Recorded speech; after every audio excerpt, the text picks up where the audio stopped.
c'est toute l'histoire de la sorcellerie, des sorcières, on met ça souvent au féminin, des sorciers également, qui faisaient toutes sortes de choses diaboliques et sataniques. Pourquoi est-ce qu'on voyait les choses de cette façon-là? Parce qu'on était dans un christianisme extrêmement restreint, je pense, où là, on était dans la dichotomie. Si c'est pas Dieu, c'est le diable. Si c'est pas bien, c'est mal. Et donc, aller au sabbat, évidemment, c'est quelque chose qui est tout à fait répréhensible. Et aller au sabbat, voyager, eh bien, ça se faisait par l'utilisation de certaines de ces solanacées euh, hallucinogènes et toxiques. Alors, pour contourner ce problème, il y avait un moyen qui a été utilisé et bien documenté, c'est celui de fabriquer des onguents à partir de ces plantes.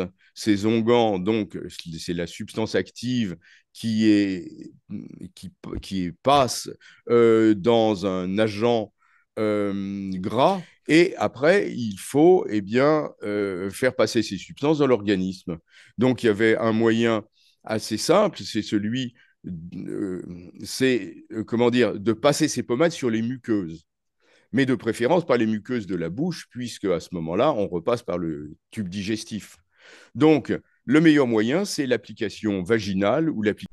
Vous avez envie d'en savoir plus? Je vous invite à nous retrouver au sommet des trans et des médecines psychédéliques qui a lieu du 12 au 19 mars. L'inscription est gratuite et vous trouvez le lien dans la description juste en dessous. À tout de suite!